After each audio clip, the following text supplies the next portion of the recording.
All right. So yeah, I'm really looking forward to this just because, Christina, as you and I keep talking about, like ABM is so useful um, for so many things that we do.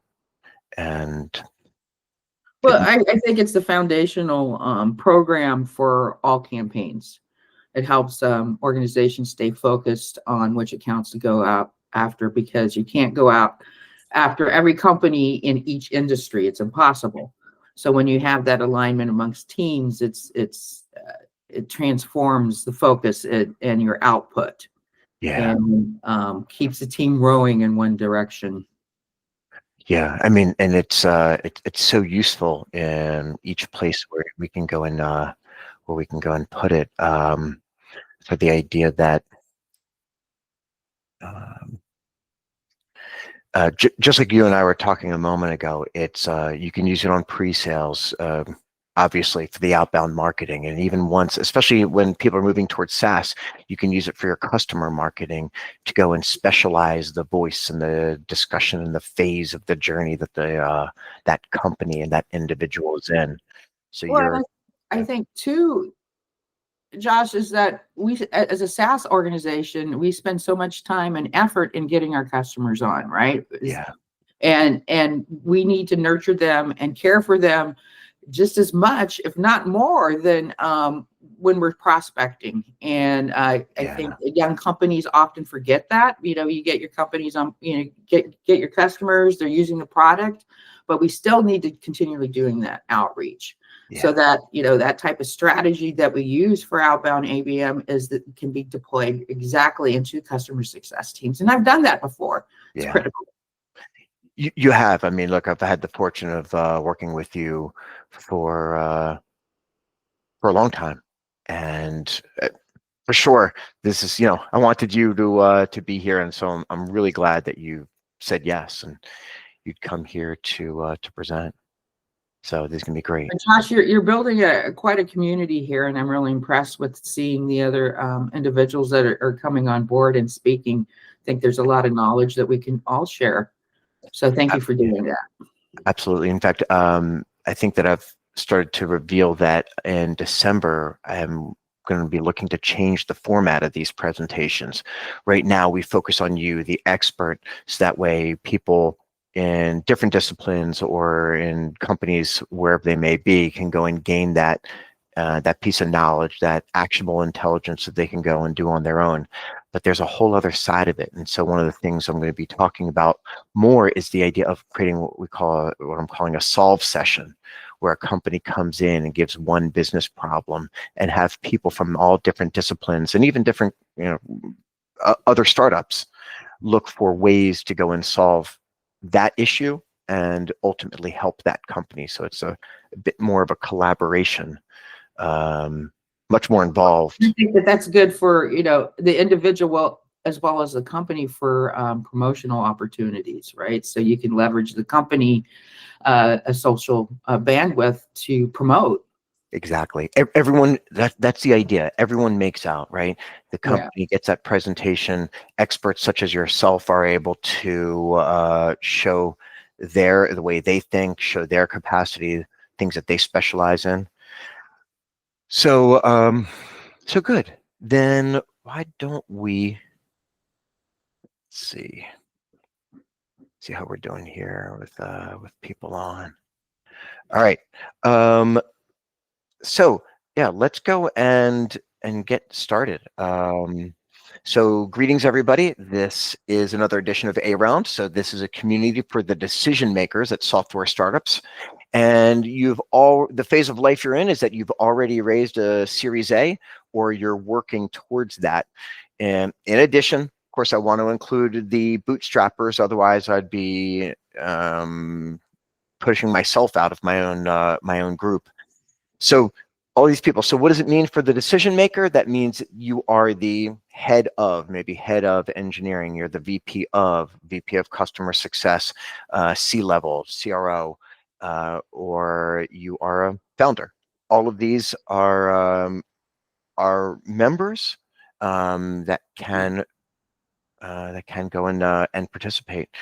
So generally what we do is here, and I know that I'm running a little bit low on time, is we talk about what this actionable intelligence is, 15-minute presentation, a 10-minute discussion for one actionable takeaway.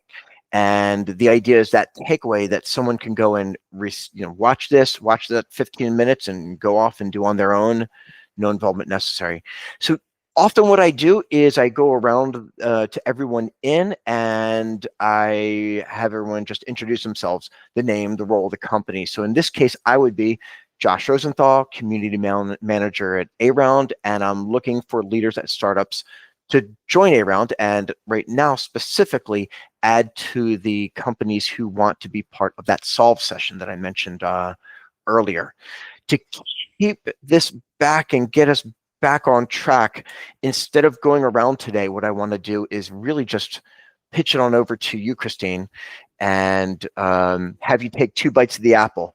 One, go and introduce yourself the way that you would, and then the next is going and talking about how lean teams can build high impact using account-based marketing.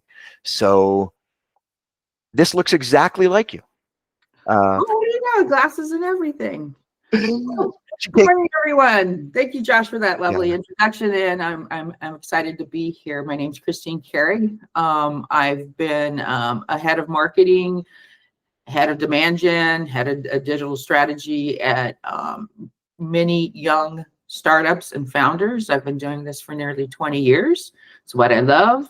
I love young companies. I love architecting systems. And I'm looking for a new SaaS company to help build out their systems and their automation programs. Excellent. All right, then, here, this is you, but what I'm going to go and do is pitch it on over to you and let you take it from here. This is now your show. All right. Now let me get set up here.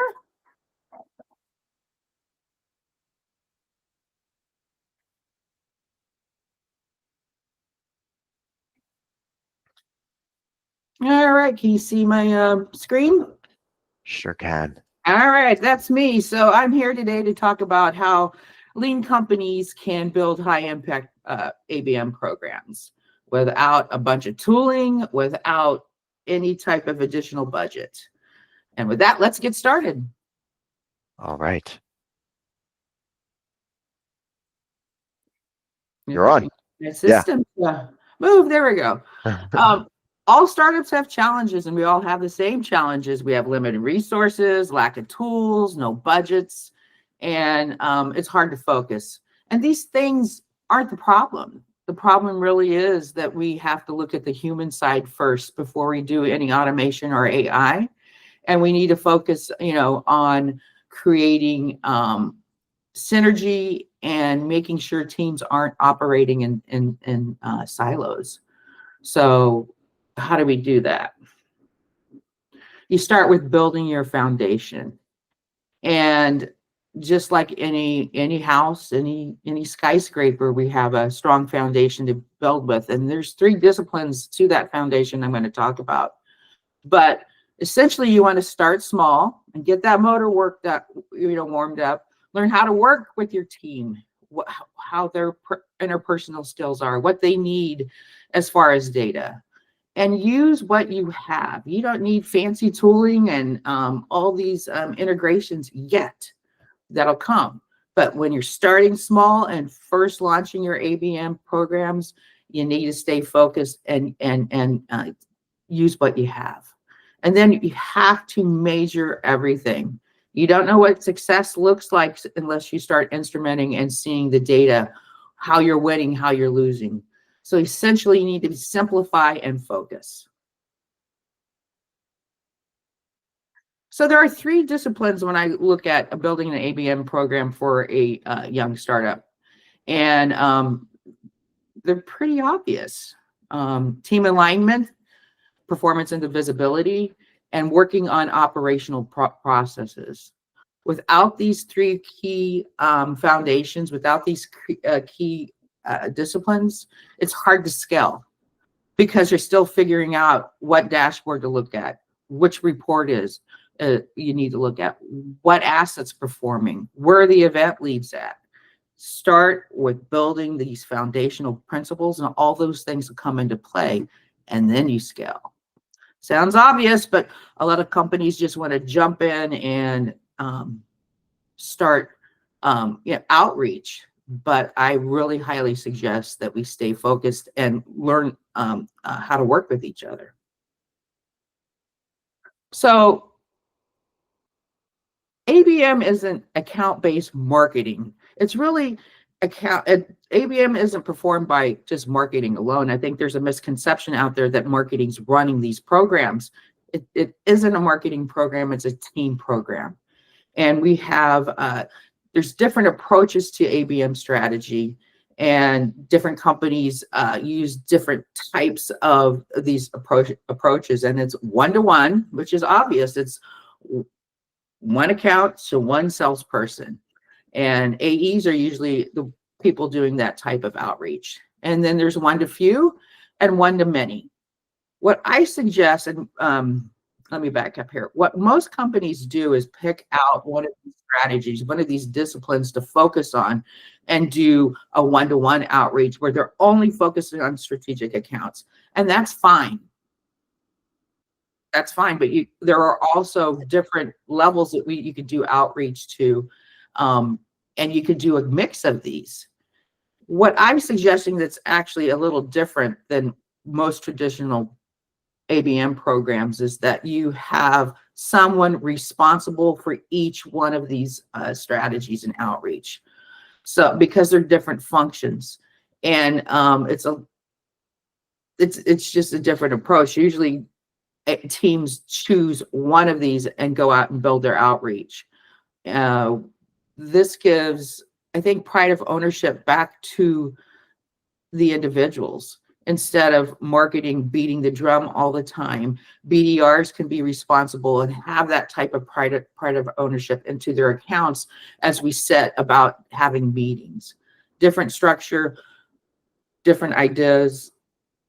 I don't want to spend all day on this. I got 15 minutes, and I can, because it's just an important topic to touch upon.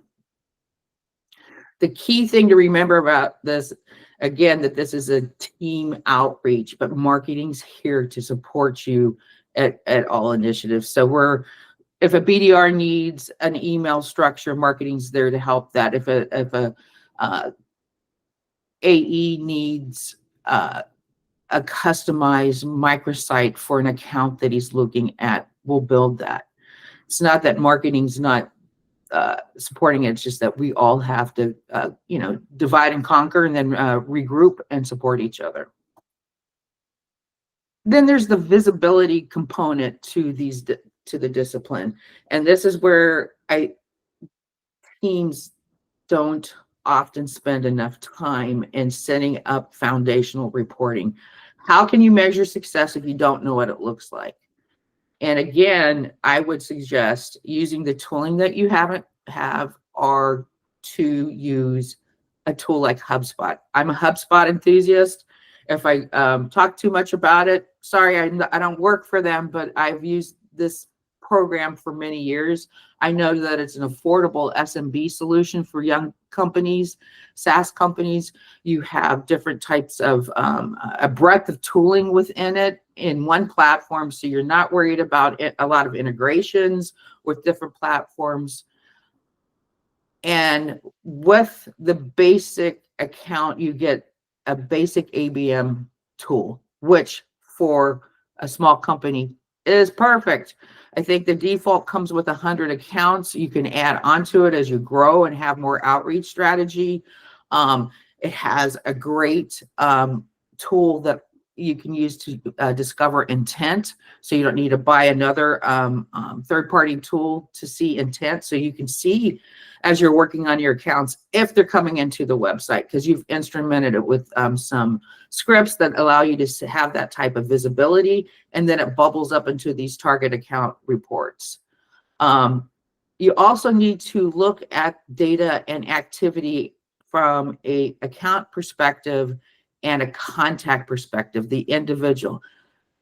We can have multiple, for instance, in this view, you could see, I've blurred out the company name, but you can see the company and how many contact records are within it. So you could drill down into these reports and see the activity by account or by contact level. And that's important as we have our meetings and talking about, as a team, what we need to do to solve it.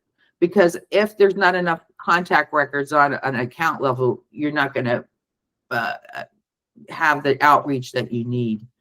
And then the other thing that's great about a critical piece is that you need to be able to see the engagement and how long it's been. So at a high level, this dashboard provides a lot of critical data and helps the team stay focused.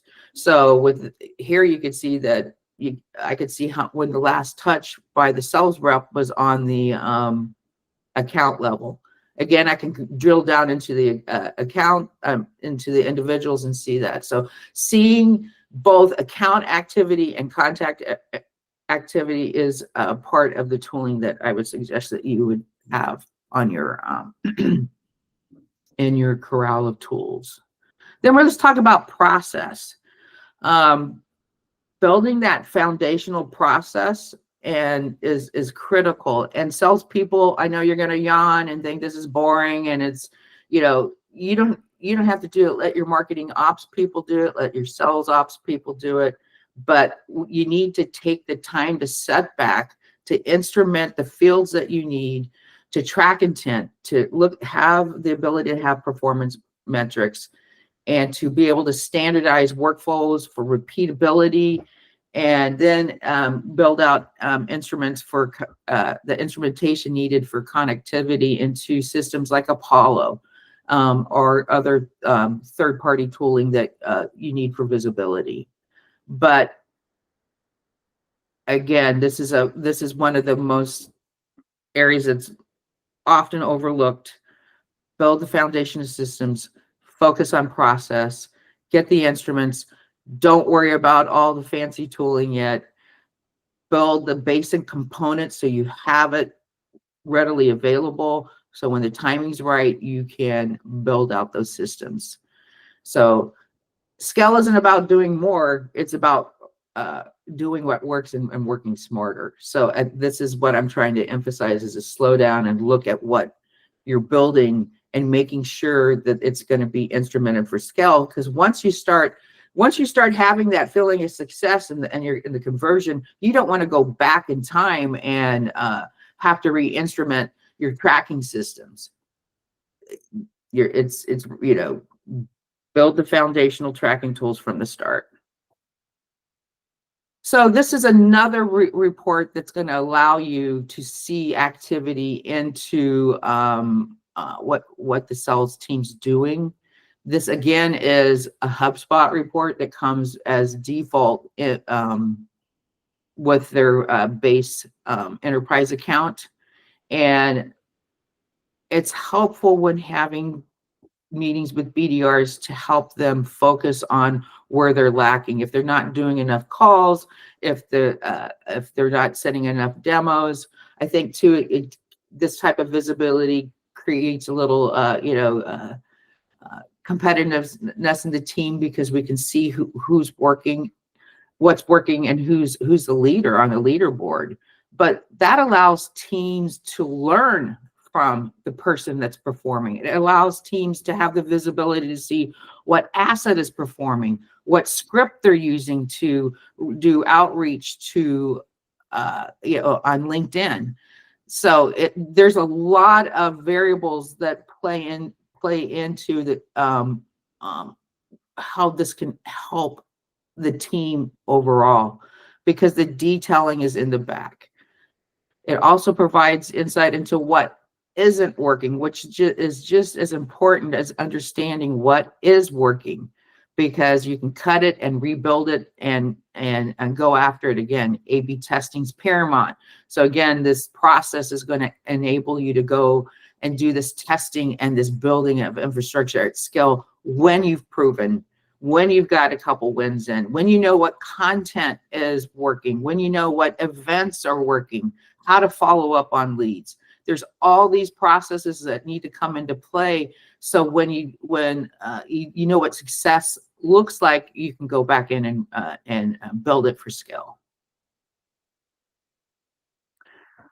So from building the foundation and getting those wins, then you're going to look at automation. And there's a time to do that. And when I'm building systems out, I'm always thinking about how it's going to build out for scale.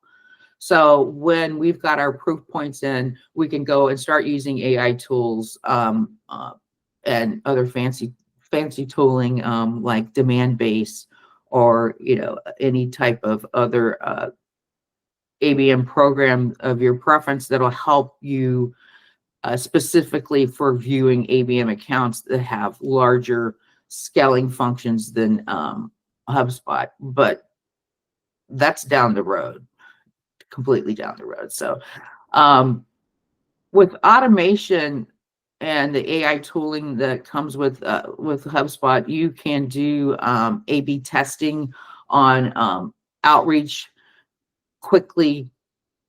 You can personalize all your nurture flows and instrument it, because you've taken the time to build out the frameworks necessary to have the visibility of the data access. You also can do social application at scale and do a variance of testing on that, and looking at intent data on accounts. I think that intent data and site visits are an overlooked function, or a data point that sales teams don't utilize. If you're working an account, it can take 6 to 9 months to get any type of activity on that account. And then all of a sudden you see that someone from a large enterprise account you've been working for months has been on it. You don't know who it is, but you've reached out to it. So you go back and do some detective work and see where that person could have come into it.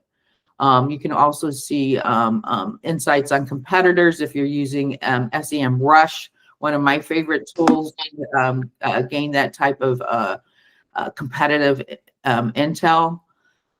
Again, this is a time to scale after you have some process.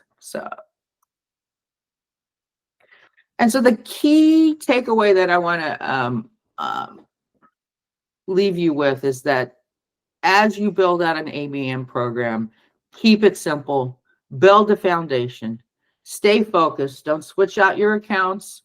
You choose 5 to 6 accounts, stay with them for at least 6 months, give it some time, stay focused on that, and then scale once you have the results that are consistent, that are proven, that you've had some quick wins.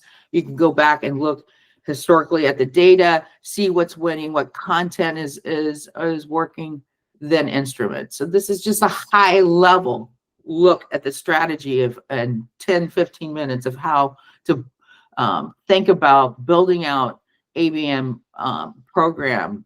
And it's not about the tactics and the tooling. It's about teamwork, visibility, and process. Fantastic. You're bringing short and sweet. Oh, well, I mean, look, this is what it is. The idea here is to have, very actionable intelligence. Like, what are things that people can go and within 15 minutes get an idea of what they can go and implement. And one of the things that I'm hearing from you repeatedly is the idea of teamwork, that it's not any one touch that marketing is going to do that's going to go and bring somebody onto platform and make that sale, obviously depending upon your go-to market. But more and more things are SaaS. People want to go and be able to at least go and get a quick taste before going deeper. So it's being able to predict demand, try to drive awareness, and then of course engage them in the way that they need to be engaged based upon that account-based marketing. So I know that we have a few people here. I want to make sure that I'm opening up and giving them the time to ask questions. So I know we've had a few people in and out, so unmute yourself, turn on your cameras, and let's go. Oh, hi. There we go. This is I have to say, this is not my favorite subject at all. I leave it to professionals like you. Hire the right professionals. Oh my God, it's such drudgery, but so important. So, one question I have, since this is a round, most startups, they start off with like a almost a free CRM, right? So they've got HubSpot here, HubSpot for like free for 12 months or for 90 euros, but then they're not going to tell you about 6 Sense or Terminus or Demand, whatever that one is. Those are ABS type programs. What do you suggest, really? Yeah, you go Salesforce, but what for someone for a company that's got funded and they're going for a round, right? They're going for a big number. Europe, a big number is like 6 to 10 million, but in the US, where are you based, Christine? I'm in the US. I'm in California. Okay, Yeah. California. Okay, so California, we're talking like 20 or whatever. What programs should a startup that is scaling use? Well, as I outlined, I said keep it simple. Until you're a small team, I wouldn't focus on tooling right now. I wouldn't focus. I would focus on building relationships within the team and getting that foundation and understanding how you work, and using the tooling in place.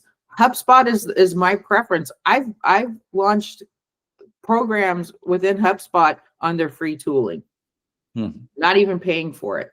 It has enough, juice in there to get going until you get your Series A round.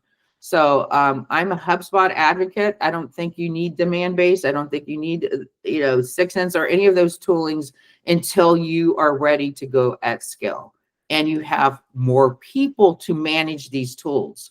You have to look at the sales team are overwhelmed the way it is because they're working lean. You're going to throw another tool at them to learn and manage. There's a lot of grumbling.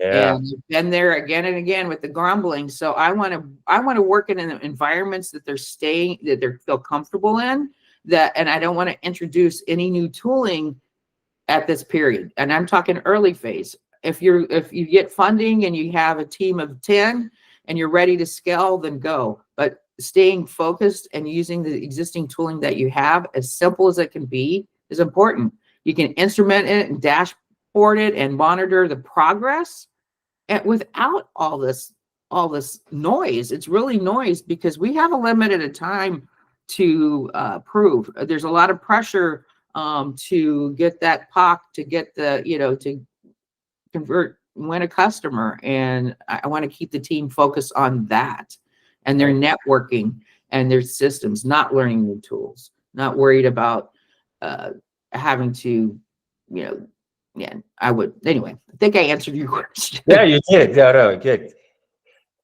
I'm actually glad to hear that response. Yeah. Okay. Yeah, this is one of these things about the phase of life of that Series A and before, is you just kind of have to figure out what is working, and it's I kind of talk about it like just a car that runs, right? It can be a jalopy. It doesn't need to be the sports car, but it needs to kind of get things going and give you the it's time for stability. learning, right, Josh? It's our time to learn, and it's our time to really understand if we have our right ICP identified, right? Right. We're making a lot of assumptions at this stage, and it's a young company that is still trying to find product fit. If you're a seed company, you're still trying to prove out your product. So there's a lot of learnings at this, and it's just don't make it noisy. I've seen it time and time again where there's all this tooling and we have all this spend, and it's like, gosh, I could have hired another person or gone to an event with this money, right? So I'm used to working lean, and I'm used to working with budget. And I would bring in a contractor or a person to help build out some of this before I buy. You spend $50,000 on a piece of software. Yeah. Oh yeah, for sure. All right. Let's see. While we're still on the stream, Any more questions that we want to have going out to the general public? All right. So let's do this. I think we're at the end of the slot for the streaming event. So to everybody that's out there, thank you all for joining us. Please go tell a friend. If you like the event, tell a friend. If you don't, tell me. So please join us for next week. It's always at the same time every Tuesday. We're bringing on experts right now for November, especially those dealing with the use of AI or the responsible use of AI to go and make sure that things are still person to person, which is increasingly important, especially as AI clogs the outbound channels. How to go and maintain that personal approach. So we are getting ready to prepare a new content type in December, and that is going to be something that we're calling a solve session. So we are still going and creating a queue of different companies that have a interesting business problem to solve. We're going to open that up. People are going to have the chance to go and present something, be a little bit vulnerable, and then have other companies and other experts suggest solutions. So that's coming up in December. Please reach out to me if you're interested in that. Otherwise, you can reach out to Christine directly if you want to go and talk with her more. Her information is inside of the LinkedIn Live event. So she's just one direct message away. Everybody out there in Streamland, thank you very much for being here. Everybody that's here from A-Round, stick around and let's continue the conversation. Thank you very much. Thank you. All right. So yeah, stream is over. Christine, great job. You know, Thank you. You're going and saying, hey, in this phase of life, this is the stuff you need. And yeah, I hope I was clear because, thank you for that great question, because it's like I've used the tooling you mentioned in its later stage, right? Yeah. Just I don't even know these. I don't even know these tools. I know of them. I never use them. Right, that's my whole point. Is like when you're working lean, you don't need the tooling, right? Right. Salesforce and HubSpot and everything else is new to me, and 6 Sense. Wow, yeah, we got to get 6 Sense. Yeah, I don't know. Yeah, and more. You can use 6 Sense at some point when you're, and it's like I bought on demand-based companies and intent, other types of intent tools.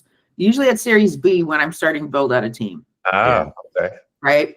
So it's and I'm just talking, I've been doing this for several organizations for a long time, and there's a time and a place. And I think most people just, skip it and want to buy the tooling. And I'm such a miser sometimes on budget because I want to send my teams to events. Salespeople want to be at events. Yeah. They don't care about digital, even though that's the welcome mat to the company. Yeah. Yeah. I mean, and furthermore, I talk about things in the concept of viscosity, right? How can we reduce the viscosity of getting somebody from the first touch to the first conversation to that first trial for sale? And one of the things is the communication infrastructure, the awareness infrastructure. And I think, Christine, that's something that you bring with this presentation is, here's a tool.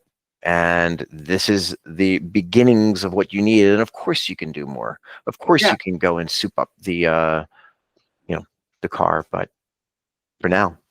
Yeah. I think Tyler, like he doesn't know anything about this. He's like, zip. Doesn't like. Come on, Tyler, put on that screen and you say HubSpot. He's like, yeah. Who? Guys, hey guys. He wouldn't have any idea. Yeah. He learned the whole time here. Yeah. So as a Or fell asleep. So I know, Christine, real quick. I want to introduce you guys. So I used to work with Christine a couple startups ago at a company called Contrast, and Christine, John, and Tyler are two buddies that I made in Spain. Both Americans, both almost from the same location. Where Tyler lived, I can just ride my bike there. And sure enough, we find each other in Madrid, and here we are. So sorry about that, Tyler. I just wanted to go and create context. No, that's great. And so, yeah, I'm a first-time listener, first-time caller. I'm not, I come from a totally different background. I'm actually from California originally, Christine, so I'm not sure where you are. It certainly looks beautiful behind you. I don't know if that is a background that you've chosen or It is. or the Pacific. I'm going to imagine I'm an artist on in my spare time. Yeah. And right now, my office is my art studio too. So usually it's in a state of chaos, and there's a bomb going on behind me, and it's right there. I just finished a show, so I'm great. Regrouping some stuff for another show and come in the wintertime. So where are you, Christine? In Half Moon Bay, which is south of San Francisco. Oh, I know it. So I grew up in Berkeley. Okay, right. So it's a beautiful fall day here, and I get it. I get it. I can smell it. I can feel it. Anyway, so I don't come from a business or a startup background at all, but I must say, I've hung out with Josh a lot, and John. That makes all the difference. Yeah. So he's really this, and I love the use of the word viscosity. I did too. That was beautiful. Nice word. Really nice word. It reminds me of a car oil commercial that we all grew up with. I think mutual viscosity breakdown. Anyhow, I came late. My apologies. But in the 7 minutes I got to hear you speak, Christine, it was very insightful, actually, and I appreciated it. And to turn down the viscosity, to turn down the noise, figure out what you do initially first before you bring on tools, start to muddy the water. I think that was certainly resonated with me at a very base level. So thank you. I don't think I stress enough that we're at a learning stage, right? I mean, I don't know if I even mentioned that, because it's just like I wanted to focus. Don't bring in all this crap.